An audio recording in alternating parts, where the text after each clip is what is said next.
ونؤمن به ونتوكل عليه ونعوذ بالله من شرور أنفسنا ومن سيئات أعمالنا من يهد الله فلا مضل له ومن يضلل فلا هادي له أشهد أن لا إله إلا الله وحده لا شريك له وأشهد أن سيدنا محمدا عبده ورسوله رب يسر ولا تعسر رب وتمم بالخير وصلى الله على سيدنا محمد وعلى آله وصحبه أجمعين أما بعد. Alhamdulillah para hadirin yang dikasihi Allah Subhanahu wa taala, masyaallah tabarakallah. Marilah kita sama-sama bersyukur kepada Allah Subhanahu wa taala telah memudahkan untuk kita bersama dalam kuliah pada pagi ini, ya, walaupun saya rasa kuliah itu takut karena mungkin ada pertukaran di luar, ya. Walau bagaimanapun kita ada kuliah bulanan, pada maghrib insyaallah, ya. Jadi para hadirin yang dikasihi Allah Subhanahu wa taala, sebelum kuliah kita pada pagi ini kita sambung pengajian kita berkait dengan jenayah-jenayah, ya, pada faham Islam. Ya, dulu kita dah bincang dah, cuma pagi ini kita urai, ya. Kita mau pada penguraian berkait dengan perbuatan jenayah tersebut, ya. Jadi pada pagi ini kita pergi kepada perkara-perkara berkait dengan jenayah-jenayah yang dilakukan oleh anggota lidah, ya. Ataupun dalam bahasa lain kita boleh panggil dia amratul lisan, penyakit-penyakit lidah, ya. Jadi para hadirin yang dikasihi Allah SWT, dalam konteks kita berbincang Islam sebagai satu cakidah lengkap, menyeluruh, sempurna dan tiada-tiada oleh Allah, ya. Jadi 7 cabang keimanan berkait dengan anggota lidah. 7 cabang keimanan berkait dengan anggota lidah, ya. Jadi antaranya kita jaga lidah kita supaya kita tak melakukan, ya, jenayah melalui lidah, antaranya mengumpat, fitnah, mengadu domba, ya. Tapi walaupun bagaimanapun ada bab-bab boleh, ya, ada bab-bab boleh. Macam mana bagaimana kita akan bincang. Okay. Jadi para hadirin yang dikasihi Allah SWT, jadi tajuk asal kita ni kalau kita bincang bab jenayah pada pandangan Islam yang dulu kita dah habiskan, ya. Yang kata ada berapa? Yang dulu kata ada 76, dia ada 76, ya. Yang mana padanya ada dikenakan tindakan hudud ke atas pelakunya, ya. Ada yang mana dikenakan tindakan ataupun hukuman ta'zir ke arah ataupun ke atas para pelakunya. Ta'zir ini hukuman diputuskan oleh hakim ataupun qadi, ya, untuk menginsafkan para pelaku, ya, dan dalam masa yang sama boleh memberi pengajaran kepada orang ramai, ya. Hadirin yang dikasihi Allah SWT.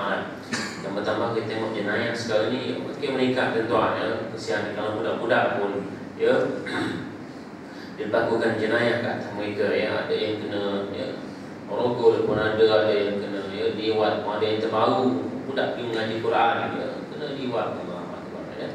Tak salah saya mari dulu keluar utusan, kan, utusan, ya. Tak baca utusan. Saya baca, tuan. Kita buat komparatif dan perbandingan lah. Bukan kata tak baca langsung, ya. Tengok tajuk utama lah, ya. Tajuk penting, ya. Jadi para hadirin yang dikasihi Allah SWT, gejala jenayah makin meningkat dahsyat, ya. Tengok ini budak-budak kecil, ya, gunung ada, di rogol pun ada, macam-macam. Ya. Jadi para hadirin yang dikasihi Allah SWT, jadi ketahuilah dengan kita applykan hukum Allah SWT, insya-Allah masalah akan selesai. Dia akan menjadi pengajaran kepada orang ramai. Tidak orang ramai tak takut. Bagaimana kita tak apply hukum-hukum Allah SWT dalam menangani perbuatan-perbuatan jenayah atas para pelakunya, lagi itulah si pelaku jenayah tidak akan takut dan dia tidak akan menjadi pengajaran kepada orang ramai. Contoh dalam kita baru ni, keluar utusan budak pergi mengaji Quran, ditangkap budak dia rokok, dilihat atau ditorek pula di kemaluan tu. Jadi para hadirin yang dikasihi Allah SWT, dalam konteks ni hukuman yang kita nak buat, yang saya nampak macam mana? Macam mana kita nak buat hukuman ke atas para pelaku ni? Ini dia buat jenayah ta'zir ni.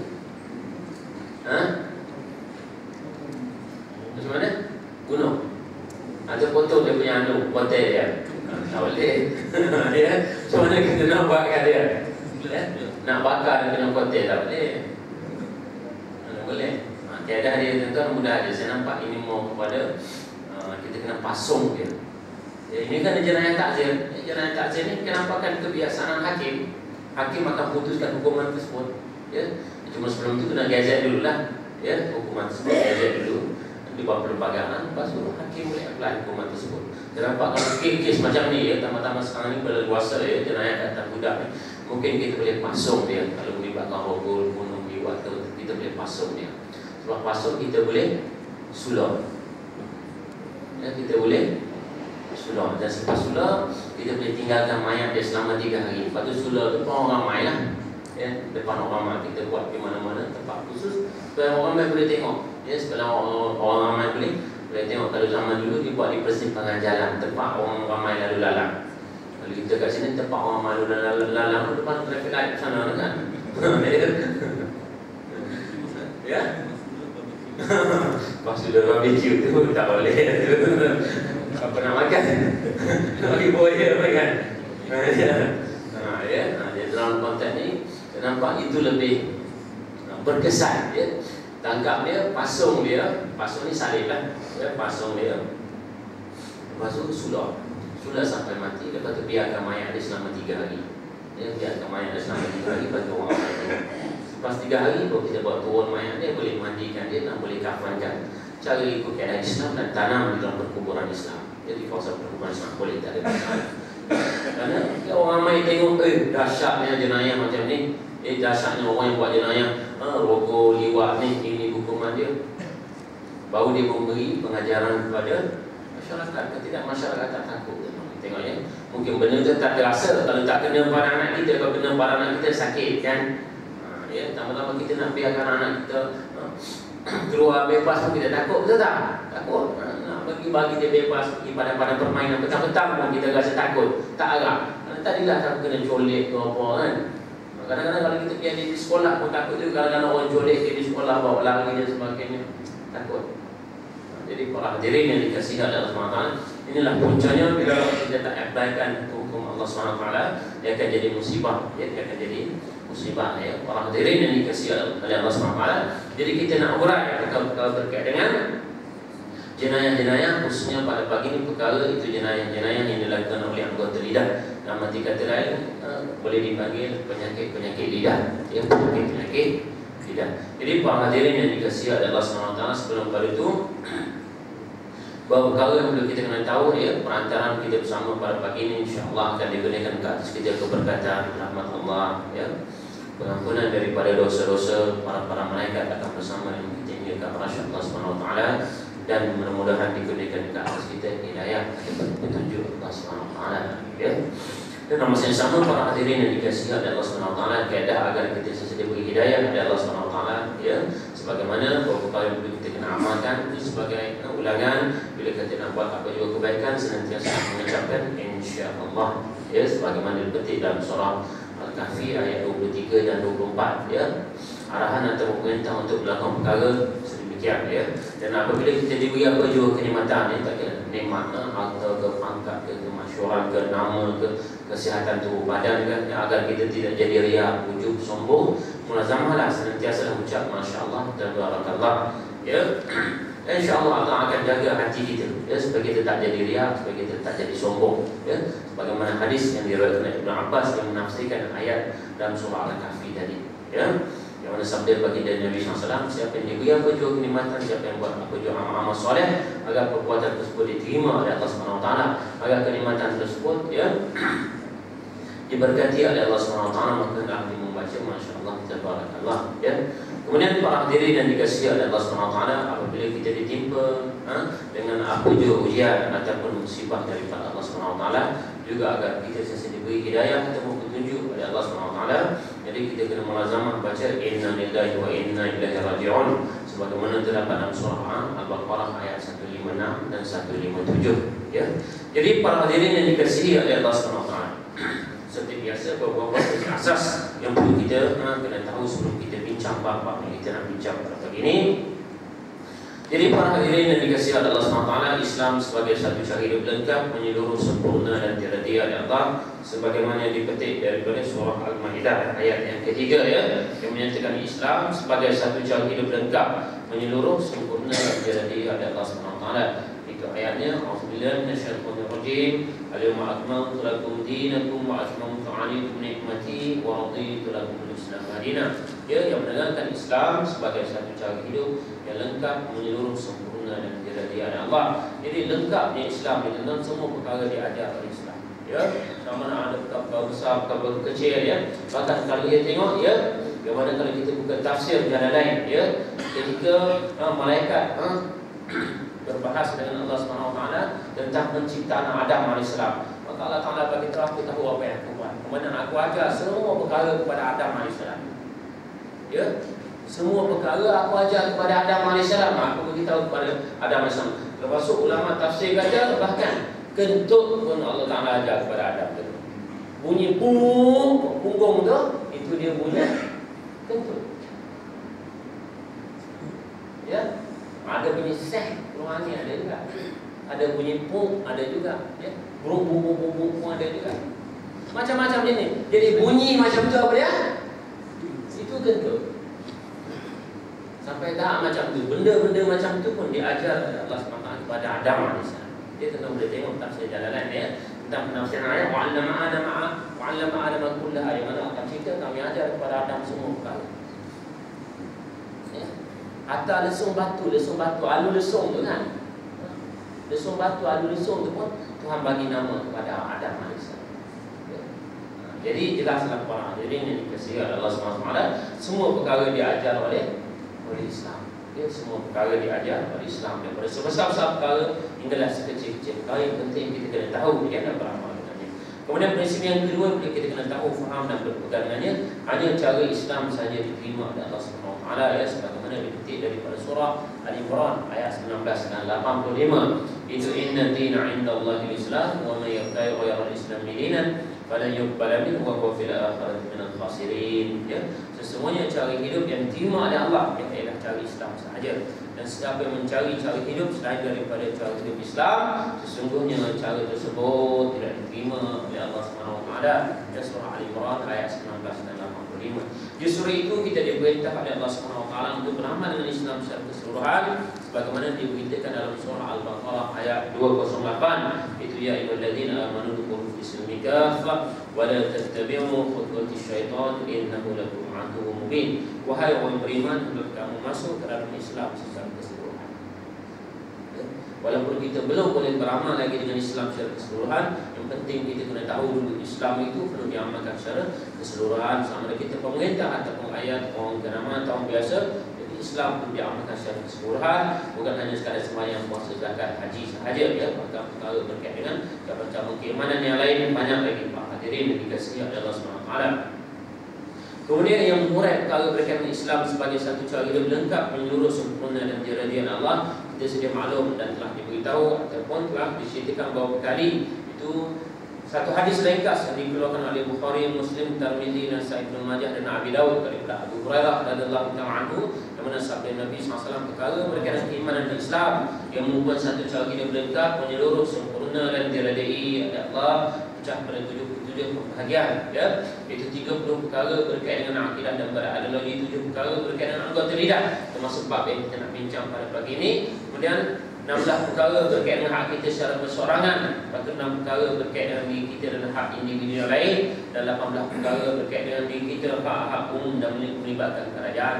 Jadi para hadirin yang dikasihi oleh Allah SWT, yang paling tinggi mengesahkan Allah, yang paling rendah bahawa perkara yang menyakiti dari tengah jalan, dan sifat malu merupakan salah satu daripada cabang-cabang keimanan. Hadis Bukhari, Muslim, Tirmizi dan Sahih Ibnu Majah dan Abi Dawud, ya, daripada Abu Hurairah.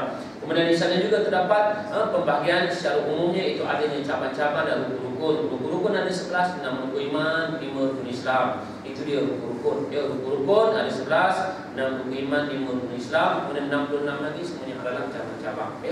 Jadi para hadirin yang dikasihi oleh Allah SWT, ada sedikit saya mensentuh lagi, kemudian saya nak uraikan sedikit ya, perkara berkaitan dengan judi, ya, sebelum kita bergerak penyakit lidah, tuan-tuan puan, ya. Jadi judi ini merupakan satu jenayah. Judi dia merupakan satu jenayah, ya. Ini termasuk dalam kategori jenayah takzir, ya. Khususnya kita di Malaysia dalam bab judi ini, tuan-tuan, dia bukan kita tak boleh hapuskan, ya, gejala judi ni boleh, tapi sebenarnya kerajaan tak nak hapuskan gejala judi ni, ya. Sebab kalau kita tengok dalam Toto Corporation yang Magnum, berapa ada 3-4 ekor orang Melayu yang memegang share judi. Ya, dan masa yang sama kerajaan Maksud kerajaan di sini bukan staf-staf bawah-bawah ni, itu parti-parti mewakili kerajaan. Ya, parti pemerintah yang mewakili kerajaan. Nama itu sebagai Perdana Menteri, nama itu sebagai Menteri-Menteri, nama itu sebagai ahli parlimen. Ya, dalam arti kata lain sebenarnya dalam bab judi ni kita sedia maklum, judi merupakan satu jenayah. Kalau mereka nak hapuskan, mereka boleh hapus judi kerana mereka ada kuasa. Bahkan berlaku sebaliknya, mereka bagi lesen. Mereka bagi lesen untuk judi. Bahkan kita tengok yang ramai duk judi ni, ya, orang Cina tu tak dinafikan, orang Melayu pun ramai, betul tak? So sebenarnya dalam bab judi ni, kerajaan bukan tak nak hapuskan judi, bahkan kerajaan menggalakkan perjudian. Dan kita sedia maklum, gejala judi ni dia memberi kesan kepada masalah lain lagi, atau penyakit lain, ataupun jenayah lain lagi. Bila judi, duit akan habis begitu saja kerana tak ada keberkatan, betul ya? Lepas tu bila duit tak ada, kalau dia sebagai seorang suami, macam mana dia nak jaga keluarga dia kerana tak ada duit, dia nak tanggung ahli keluarga dia. Jadi para hadirin yang dikasihi Allah SWT, jadi sebenarnya ya, dalam bab judi ni negara kita boleh hapuskan gejala judi ni kalau nak hapus, tapi kerajaan dia menggalakkan perjudian sebenarnya. Jadi dalam bab judi ni, orang yang memberi lesen judi dosa. Dia sama dengan barak. Ya, orang yang memberi lesen judi belum, lepas ni kami yang luluskan lesen-lesen perjudian dosa. Menteri-menteri yang bagi saranan agar lesen judi diperluaskan, dia dosa berdosa. Mana rakyat-rakyat judi pun berdosa. Dia sama dengan bab arak dan bab riba. Ya. Sudah sepatutnya kena tangkap lah. Kalau kerajaan Islam kena tangkap. Lepas tu mereka tak nak kerajaan Islam, tuan-tuan. Ya. Lepas tu mereka tangkap. Jadi seterusnya yang kedua, satu lagi yang saya belum sentuh, tuan-tuan, ya, itu al-musyiru li akhi bi hadidah. Ini juga jenayah. Walaupun tidak termasuk dalam kategori jenayah hukum ataupun ta'zir, tapi perbuatannya dimurkai oleh Allah SWT. Itu dia isyarat kepada saudara dia dengan pedang ataupun parang ataupun senapan gajah. Dalam konteks ni kita nak buat macam mana? Kita ada jiran kita ni jenis gedebel sikit, ya. Tidak sikit anak bergaduh sama anak, dia keluar parang dan nak tetak gitu. Dia keluar parang tunjuk ni, nampak ni. Apa tuan-tuan nak buat kalau dia tunjuk parang?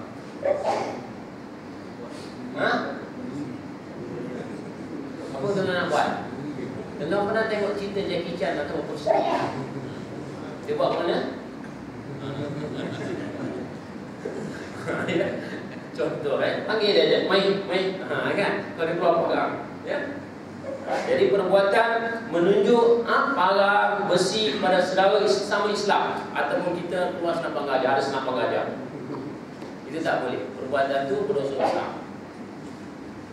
Perbuatan tu dosa besar dan merupakan perbuatan jenayah. Ya, walaupun tidak termasuk dalam kategori hudud ataupun ta'zir, tapi para pelakunya dilaknat oleh Allah, dimurkai oleh Allah. Kalau mati belum sempat bertaubat, masuk neraka, tapi status dia tidak kekal. Ya, jadi seterusnya para hadirin, kita pergi kepada jenayah-jenayah anggota lidah lah. Dulu kita sedia maklum, ya, yang mana berbohong yang memudaratkan orang lain merupakan perbuatan jenayah. Ya, kita berbohong hingga boleh memudaratkan orang lain. Ya, dengan sebab kita berbohong, contoh kita berbohong dalam kes mahkamah. Ya, sampai satu tahap setelah bulan orang yang kena tuduh disabit bersalah, walaupun pada asalnya dia tak salah. Bila sabit bersalah, dia kena penjara seumur hidup ataupun hukum bunuh sebagainya. Wah, dia tak bersalah, tapi dengan sebab kita berbohong ni, dia disabitkan kesalahan. Jadi perbohongan yang memudaratkan orang lain tersebut merupakan jenayah dan dosa besar. Ya, dosa besar. Jadi para hadirin yang dikasihi Allah SWT, walaupun sedemikian terdapat pembohongan yang dibolehkan. Macam mana, bagaimana kita bincang. Ya, sebelum pada itu kita pergi kepada penyakit-penyakit lidah. Ya, jadi jelas ya, perkara berkaitan dengan anggota lidah ni, penyakit lidah ni ada kategori dia sampai tahap kalau kita berbohong memudaratkan orang lain, itu jenayah. Dan para pelakunya boleh dikenakan hukuman ta'zir. Ya. Sebelum pada itu kita tengok dulu, ya. Begitu juga namimah, mengadu domba, perbuatan jenayah ta'zir, ya. Walaupun sedemikian ada sebab diharuskan. Macam mana, bagaimana kita tengok dulu.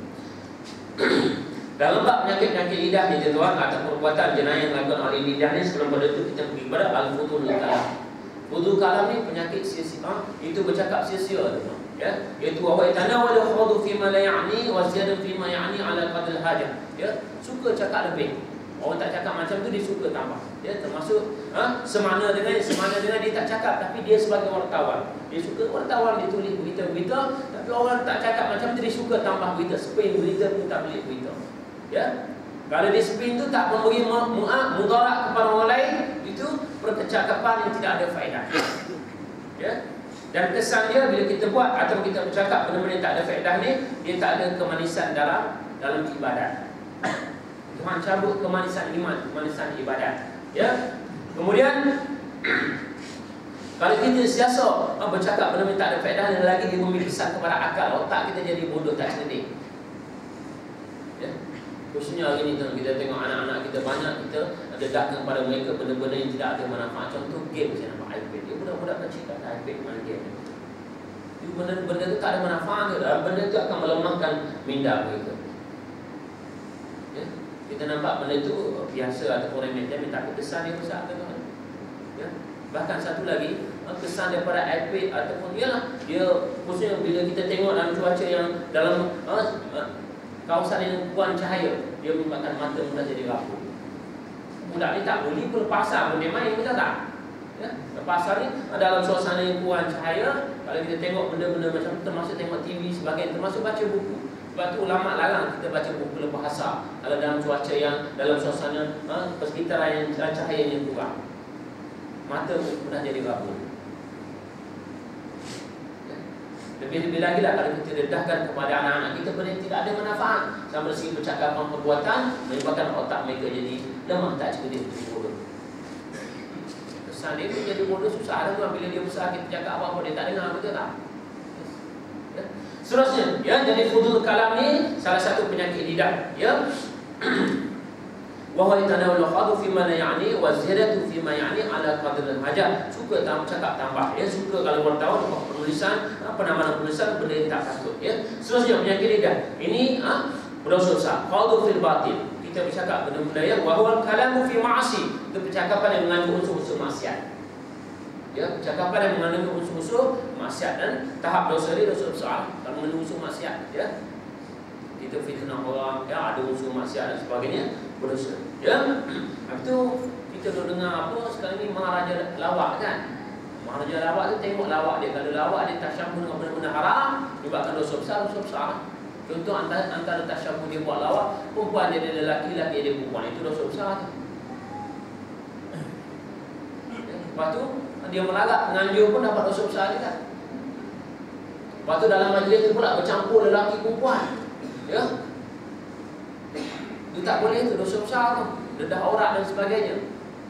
Ya. Bukan sekadar pelakon saja, penganjur pun dapat dosa. Lepas tu habuan dia dapat hadiah, dia berdosa tak? Haram. Habuan yang dia dapat, habuan dan hadiah RM500,000, RM100,000 tu haram. Ya. Lepas tu kita pun sokong pula tengok. Ya. Sama dapat dosanya. Qadu fil batil, ini dia berdosa, ya. Wa huwa kalamu fi ma'asi, itu percakapan pada unsur-unsur yang mengandungi maksiat, berdosa, ya. Lagi penyakit lidah, al-mura', ya. Al-mura' ni apa dia tuan-tuan? Al-mura' ni kita suka cakap tambah, ajuk cakap orang. Al-mura' ni ajuk cakap orang, ya. Wa huwa kullu i'tiradan ala kalami ghairi bi izhari khalal fihi, ya.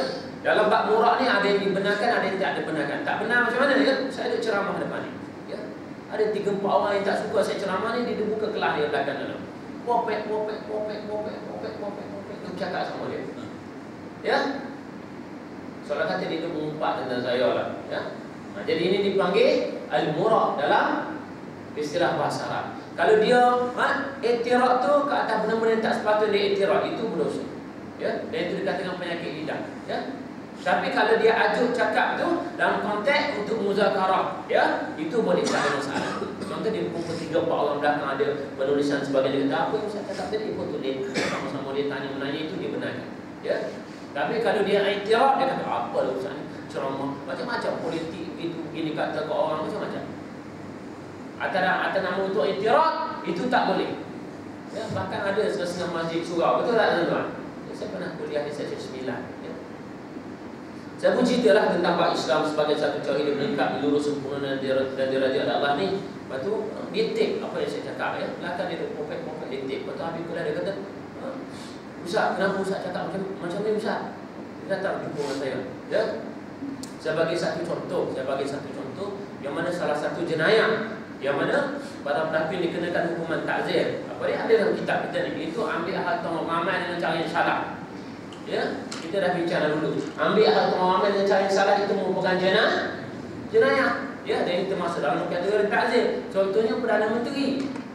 Ya, contohnya Perdana Menteri. Tapi bila saya buat contoh Perdana Menteri itu, dia marah tuan-tuan. Dia marah pada saya. Sedangkan Perdana Menteri, saya tak sebut khusus nama serta nama. Perdana Menteri pun India pun ada Perdana Menteri, betul tak? Pakistan pun ada Menteri. Tapi kan dia terkejut dengan sebab-sebab saya buat contoh Perdana Menteri tu. Terkejut, dia datang kata dia berjumpa saya. Ustaz, saya take dulu apa yang saya cakap ni. Nanti saya nak bawa kerja dalam kerja air sini. Ustaz ada tauliah lah, ceramah.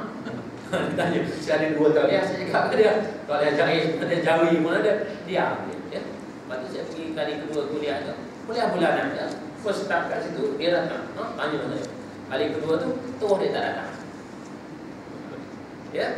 Jadi perbuatan kita duk cakap belakang popek kat belakang tu, saat ceramah kat depan ni, itu dipanggil al-murah. Ya. Kalau kita cakap benda-benda baik, tak apa, apa-apa. Kalau kita cakap benda-benda kita lawan, kita tentang, itu dosa. Ya.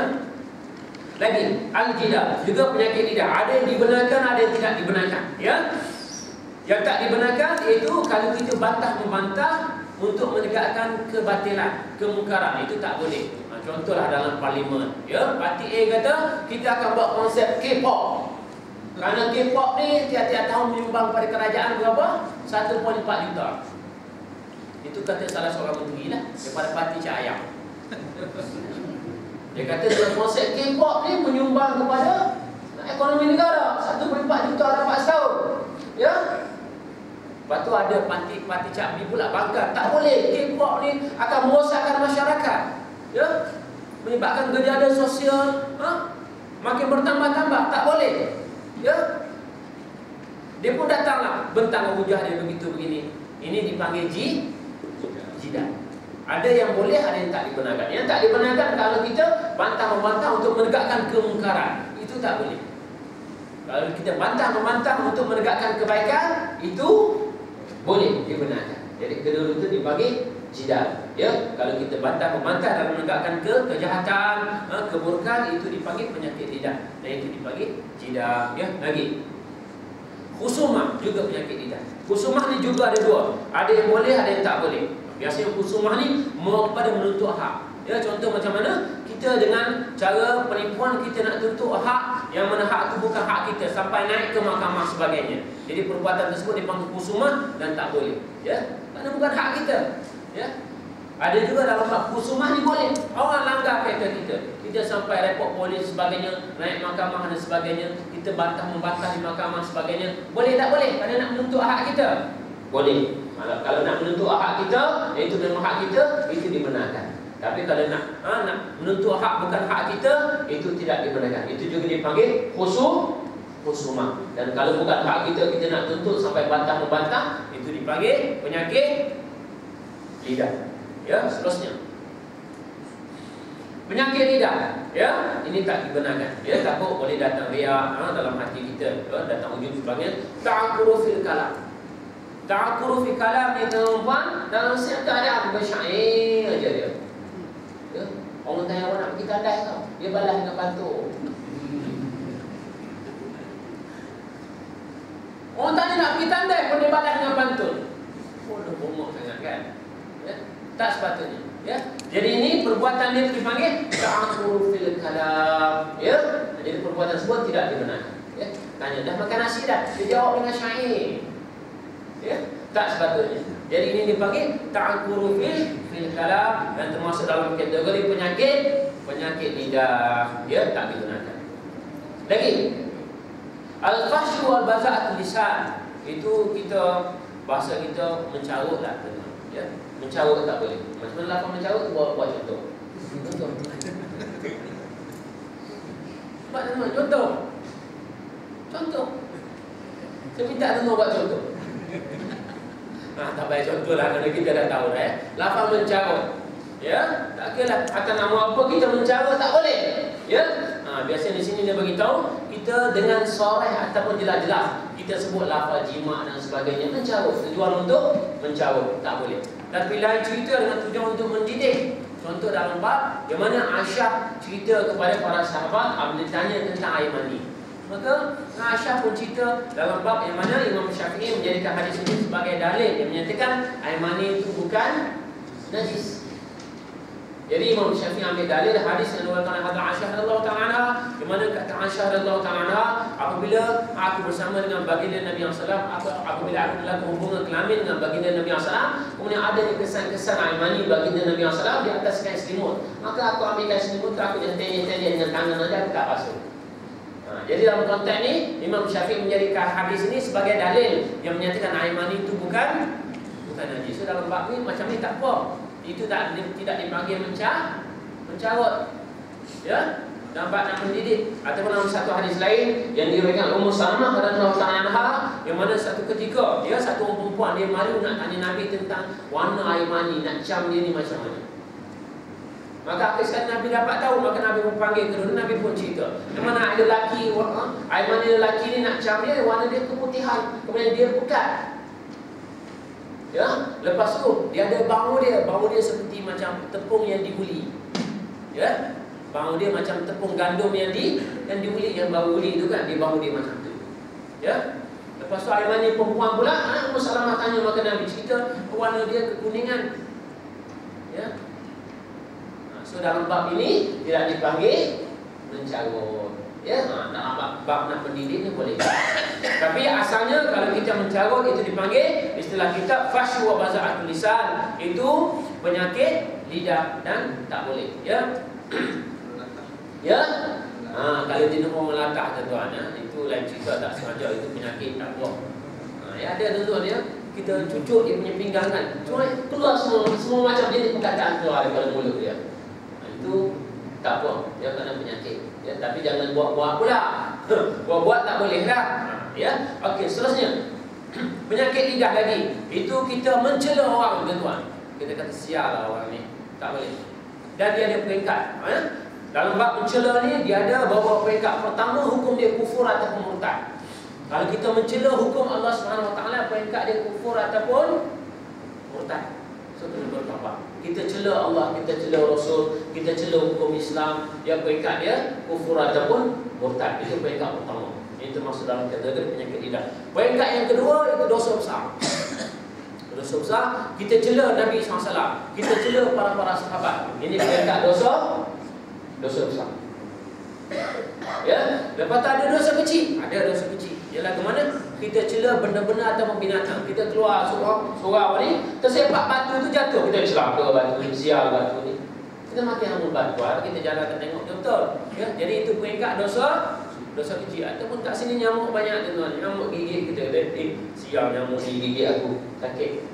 Jadi itu peringkat dosa kecil. Ya, begitu juga dalam bab li'an. Li'an ni laknat. Ya, li'an ni kita guna lafaz khusus untuk melaknat seseorang. Ya, itu kita guna pakai lafaz celaka. Kalau kita nisbahkan perkataan celaka kepada Allah Rasul, kepada Islam, itu hukum dia kufur murtad. Ya, kalau kita gunakan lafaz celaka kepada sama manusia, nisbah dia dosa besar. Kita kata celaka lah orang tu, parking kereta tak betul.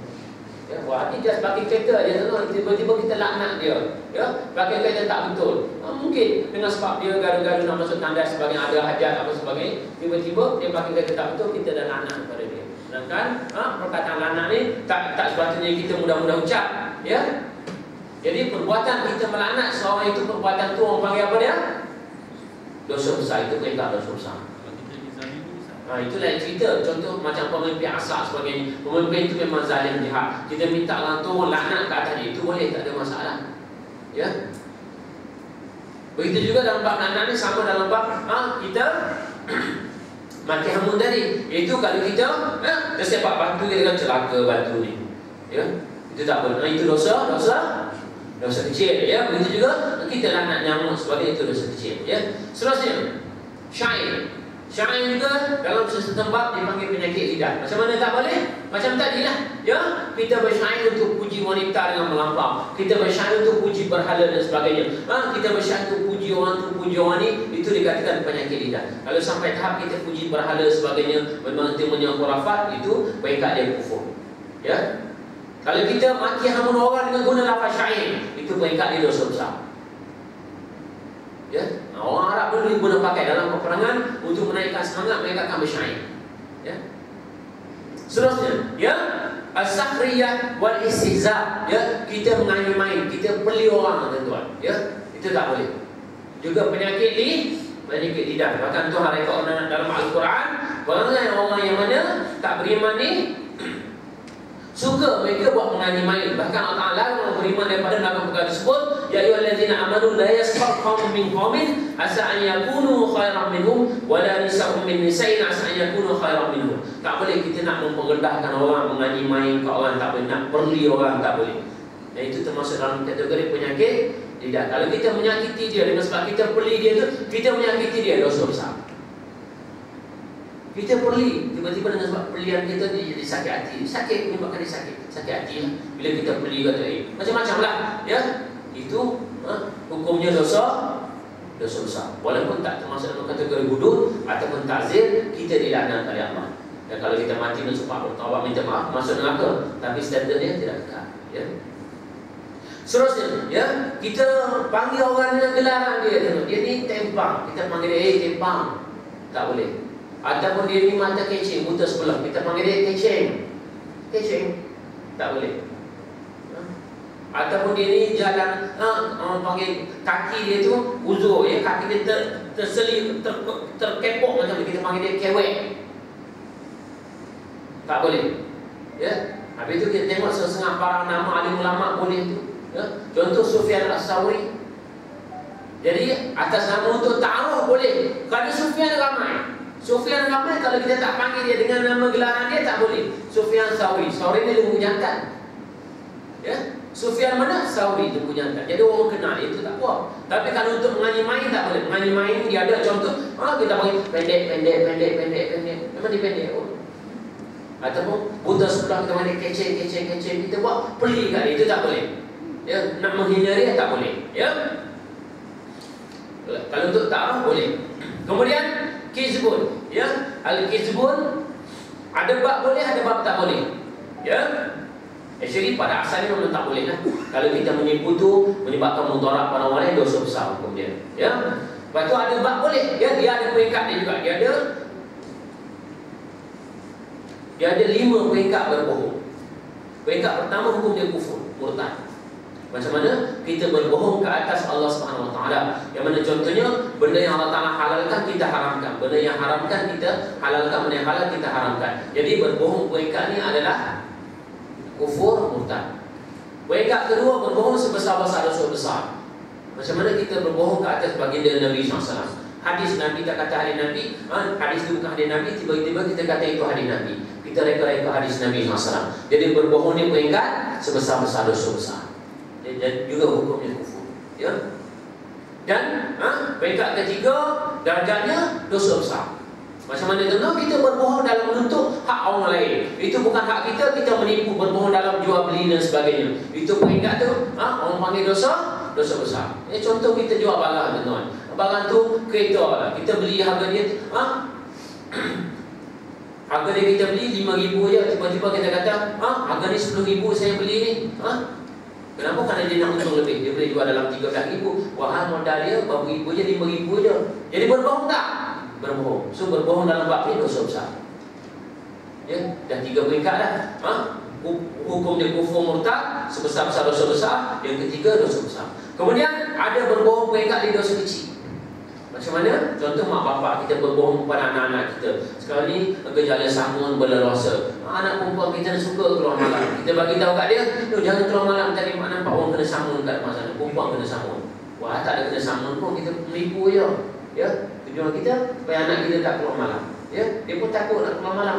Ya, menipu tak? Menipu. Jadi peringkat menipu macam ni dosa kecil. Ataupun kita katakan anak kita, buat kerja rumah nanti mau upah duit. Itu tak upah pun. Ini peringkat dosa kecil. Ya, lepas tu berbohong yang dibenarkan, diharuskan. Ya, ada beberapa peringkat, ada 3 peringkat berbohong yang dibenarkan. Pertama dalam bab peperangan. Pokok kita ni dah tua dah, tentera Islam dah berubah menyanggut putih dah. Ya, so kita dye janggut supaya warna hitam, dye rambut supaya warna hitam. Boleh tak? Boleh, supaya pihak musuh nampak kita belah mereka tu orang muda lah, janggut hitam semua, rambut hitam semua. Dia berbohong ni boleh? Boleh. Lain dalam bab politik. Politik tak dibenarkan berbohong, tuan-tuan, jangan silap. Seorang ustaz tu ada cerita, dalam bab politik boleh kita menipu kepala otak dia. Tak boleh. Politik mana boleh menipu, tuan-tuan? Jangan silap ya. Ini bab berperang ni, ini melibatkan nyawa orang ya. Jangan silap ya. Kemudian lagi boleh berbohong dalam bab kita nak damaikan jiran, sesama Islam kita bergaduh. Contoh kita duduk rumah tengah, belah kanan kita dolar, belah kiri kita mamak. Kita bergaduh dah bertahun dah, mamak dengan dolar duduk bergaduh. Kita pun buat satu rancangan, kita beli hamper, beli limau Cina dan sebagainya ya. Kita pergi rumah dolar, dah lah mamak nak berdamai dah 3-4 tahun, tak tegur siapa ni, dia hantar hamper kat. Dia bikin salam, Assalamualaikum. Dia pergi rumah dolar, dia buat macam tu. Dia pergi rumah mamak pun sama. Dia beli handphone, dia hantar rumah mamak. Dia kata, mamak, dolar hantar handphone kat dia nak bernama. Dah 3-4 tahun dah tak tegur sampai bergaduh ni. Tak baik kita orang Islam lah. Mamak, dia kata dolar ni salam kat mamak. Assalamualaikum. Wah, dia dolar dengan mamak tak buat pun benda macam tu. Dia yang rancang. Perbuatan dia menipu tak? Menipu. Tapi boleh dibenarkan. Dalam bab mendamaikan orang Islam, bergaduh. Tapi sekarang ni bab politik, UMNO dengan PAH dia bergaduh. Nak damai macam mana tu? Nak menipu juga. Kita nak tipu macam mana? Kepada orang yang baik. Soalnya kata saya sebagai orang tengah, nak tipu macam mana? So nak buat bab ni saya tak perlu menipu kerana Tuan Guru ni Aziz dah offer dah, betul tak? Nak damai, nak serupas bersama dengan mereka mudah aja. Amalkan hukum Islam, daulatkan perlembagaan Islam. Tuan Guru dah offer dah. Nampak tak? So tak tipu isu kita nak menipu lah. Nampak ni ya, kerana Tuan Guru Aziz dah offer dah. Kembali kepada Islam, yes, tak ada masalah, kita boleh bubarkan PAS. Itu kata Tuan Guru Aziz ya. Jadi para hadirin yang dikasihi Allah SWT, dalam bab ni untuk mendamaikan orang Islam bergaduh memang boleh, tak ada masalah ya. Dan satu lagi dalam bab kahwin ramai itu. Ya. Ada tak kahwin dua sini? Ada? Saya pun nak kahwin dua. Ada tak? Bergurau macam orang. Ada tak kahwin dua, kahwin tiga? Biasanya kahwin dua, kahwin tiga, isteri pertama, isteri kedua tak ngam, betul tak? Betul tuan? Nyata tu. Saya tanya nyata tu. Betul tak? Itu standard ya, bila kahwin dua ya, memang betul tuan ya, tak ngam. So macam mana keadaan dia? So si suami tadi pandai, dia belajar dengan saya. Jadi para hadirin yang dikasihi Allah SWT, isteri pertama nama Zainab contoh. Dan ini perkara memang berlaku. Saya ada seorang kawan ya, tapi nama sebab bukan Zainab lah. Ini contoh. Isteri pertama nama Zainab, isteri kedua nama Aminah ya. Dia pergi rumah Aminah, dia kata, "Nah Zainab kirim salam kak. Assalamualaikum." Dia pergi rumah Aminah pula, dia kata, Aminah Zainab kirim salam. Pergi rumah Zainab, dia kata Aminah kirim salam. Rumah Aminah tak buat benda macam tu, Zainab pun tak buat, nak bergaduh hamba orang. Tak ada madu, betul tak? Tak ngam. Tapi nak beritahu dengan berkat hedak macam tu, menipu macam tu, memberi kesan. Lama kelamaan, ya bini nombor satu. Zainab kata, abang plan lah, saya nak jumpa lah dengan Zainab, nak jumpa lah dengan Aminah tadi. Akhir sekali mereka berdamai, akhir sekali boleh duduk satu rumah, tuan-tuan. Safe boss. Ini keadaan nak kahwin dua. Kalau tuan-tuan ada cita-cita, silakan. Dan memang betul, tuan-tuan, kita tengok dalam hadis Nabi bagi tahu satu hadis lain. Hendakkah aku cerita kepada kamu satu perkara yang apabila kamu buat, kamu akan berkasih sayang. Apa dia cara dia? Sebar salam. Rupanya dengan sebar salam ni, satu keadaan mujarab untuk orang kahwin dua, kahwin tiga, supaya isteri dia berdamai. Pergi rumah isteri pertama, cakap isteri kedua kirim salam. Pergi rumah isteri kedua, cakap isteri pertama kirim salam. Wah, isteri kedua, isteri pertama tak buat pun, dia bergaduh lama lah. Nampak ini keadaan dia? Ada cita-cita tak nak kahwin dua? Keadaan dah ajar lah. Boleh praktik lah. Yang tak jangan marah pun nak besar bagi tahu. Kalau ada, ini keadaan dia ya? Tapi dalam bab kahwin dua, kahwin tiga ni, kita perempuan kena reda senang saya tanya, boleh tak kalau suami nak kahwin dua? Tak boleh Ustaz. Jangan kata tak boleh tuan-tuan. Boleh, tak ada masalah. Kerana itu hukum Allah. Tapi dia ada kaedah prasyarat dia lah. Bukan kahwin semata-mata ya. Dia ada kaedah-kaedah dia. Tapi dalam bab hukum kita kena benarkan ya. Kerana itu perintah adalah perkara yang dibenarkan oleh Islam, tak ada masalah. Tambah-tambah sekali perempuan ramai ya tuan-tuan. 20 orang perempuan, seorang lelaki cukup bayangkan. Itu tak ada masalah. Saya dah bagi tahu dulu, kahwin dalam keadaan kahwin misyak. Ingat ada kahwin misyak? Saya dah cerita dah dulu kahwin misyak, teman. Tahu tak cara dia macam mana? Tahu kan, kita kahwin dengan perempuan tu dah kaya raya dah. Rumah ada gaji RM6,000 sebulan. Dia just nak kita bersama dengan dia untuk lahirkan zuriat aja. Dalam seminggu 2 hari je kita bersama dengan dia. Ya, dia reda macam tu. Malam dapat air lagi sehari je. Itu dipanggil perkahwinan misyak. Bermakna kita tak tunaikan, tak bagi tak tunaikan tanggungjawab secara keseluruhan. Bermakna kita tak bagi nafkah zahir, rumah tak bagi pada dia, duit tak bagi dia tiap bulan. Duit apa dah, dia gaji RM10,000 dah sebulan, betul tak? Banyak perumpus nama yang tak kahwin. Arkitek pun ada, doktor. Kalau nak kat saya ada 3-4 orang. Ya, doktor pun ada, ya, pengarah pun ada, ya. Umur dah 30-40 dah tuan, ya. Tak kahwin lagi. Korang. Dengar minta korang lah. Dia cap suara siapa tadi. Jadi para hadirin yang dikasihi Allah SWT, dalam bab supaya isteri-isteri kalau kahwin memang berkasih sayang, dibenarkan kita menipu. Itu actually setengah ulama mereka tak panggil menipu, mereka panggil helan. Ya, tapi dalam kitab ni mereka panggil istilah menipu. Jadi para hadirin yang dikasihi Allah SWT, dah 7:30, masa dah sampai. Dan actually penyakit lidah ni banyak lagi. Kita boleh sambung kepada namimah. Namimah ni ada yang dibenarkan dan yang tak dibenarkan. Ya, namimah ni mengadu domba. Ringkasnya yang dibenarkan itu kita mengadu domba tentang kejahatan para pemimpin supaya rakyat jangan menyokong dia, itu boleh dibenarkan. Dan itu tak dipanggil menghasut. Ya, pemimpin itu jahat dan zalim. Ya, kita bagi tahu pada orang ramai dia ni jahat, zalim, jangan sokong dia. Itu antara mengadu domba juga, tapi dia diharuskan dibenarkan. Yang tak dibenarkan semata-mata kita mengadu domba, nak lagakan parti ni, itu tak boleh, itu jenayah. Itu perbuatan dosa besar di bawah kategori jenayah takzir. Kalau kita mengadu domba atas nama supaya dia ni berjenayah supaya orang jangan sokong dia, itu tak dipanggil mengadu domba. Itu dipanggil dalam konteks amar ma'ruf nahi munkar. Ya, kalau orang tu memang baik, kita dengan sengaja lagakan mereka, itu baru dipanggil mengadu domba ataupun namimah. Yang mana Nabi bagi tahu hadis riwayat Imam Bukhari, la yadkhulul jannata namam, tak akan masuk syurga itu orang yang mengadu domba. Tak masuk syurga ni buat selama-lamanya. Ya. Jadi para hadirin yang dikasihi Allah SWT, ada apa juga soalan? Sekali ini saja pada pagi ini. Bismillah, silakan. Dia sambung lagi lah, banyak lagi bab mengumpat pun ada, yang penyakit lidahnya, uji pun ada, ya. Silakan. Ada apa soalan? Bagaimana? Mulutnya suka melawat. Tengok keadaan lah, ya. Tengok keadaan. Kalau jenis suka melawat sentiasa tak boleh, tuan, ya. Tak boleh, ya. Bahkan orang yang suka bercakap sia melawat ni, dia akan hilang segi muka, cahaya muka akan hilang. Ya, tak boleh. Ya, kalau serta-serta bab tu boleh lah nak melawat, tapi jangan sentiasa melawat aja, ya. Okey, seterusnya soalan lain. Itu termasuk dalam kategori penyakit lidah, ya. Seterusnya soalan lain. Takut jatuh pada sia-sia tadi lah. Kerana sia-sia tadi, biasanya sia-sia dia akan jatuh pada haram pula. Keadaan dia macam ni. Seterusnya, keadaan anak. Okey, para hadirin yang dikasihi Allah SWT sekalian. Saja dapat kita bincang pada pagi ini apa yang baik itu daripada Allah SWT, apa yang baik itu kelemahan saya sebagai manusia.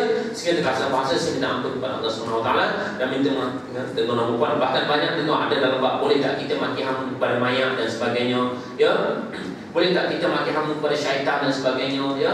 Soalannya boleh tak kita maki hamun kepada ayam? Kan ayam dia pukul kita, subuh kita memang tak bangun lewat.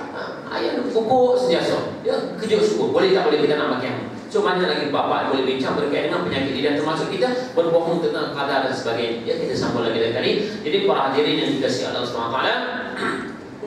Jadi sekiranya, ya, satu iklan, ya, sekiranya tuan nak pergi umrah haji boleh bagi kepada saya. Ya, saya ada package terdekat antara 3 bulan 3, ya, dan 13 hari bulan 2. Ya, untuk bulan ni yang berminat untuk pergi umrah dengan saya boleh kontak saya. Biasanya kalau tuan pergi dengan saya dalam Masjid Nabawi, kita akan buat majlis kuliah macam ni. Begitu juga dalam Masjid Haram kita buat majlis kuliah macam ni. Ya, bila kita bincang benda-benda macam ni di Mekah, Madinah, seronok tuan. Kita lebih faham dengan jelas Islam sebagai satu cara hidup lengkap, menyeluruh, sempurna dan tiada tara. Itu yang kita nak. Di sana ada kesan-kesan aura-aura sejarah yang memberi kesan kepada hati kita. Ya, tuan nak berminat nak pergi umrah haji boleh kontak saya 017 3481 597, ya, 017 3481 597. Okey, dah sudah para hadirin yang dikasihi Allah SWT, kita dah masuk insya-Allah. Bismillahirrahmanirrahim. Rabbana zalamna anfusana wa illam taghfir lana wa tarhamna lanakunanna minal khasirin. Allahumma faqihna fid din wa 'allimna ta'wilna. Allahumma inna nas'aluka 'ilman nafi'an wa qalban khashi'an wa rizqan thayyiban wa halalan wa wasi'an bi rahmatika ya arhamar rahimin. Rabbana atina fid dunya hasanah wa fil akhirati hasanah wa qina 'adzaban nar. Wa sallallahu ala sayyidina Muhammad wa ala alihi wa sahbihi ajma'in. Subhana rabbika rabbil 'izzati 'amma yasifun wa salamun 'alal mursalin walhamdulillahi rabbil 'alamin. Wabillahi taufiq wal hidayah. Wassalamualaikum warahmatullahi wabarakatuh. Syukran, jazakumullah khairan.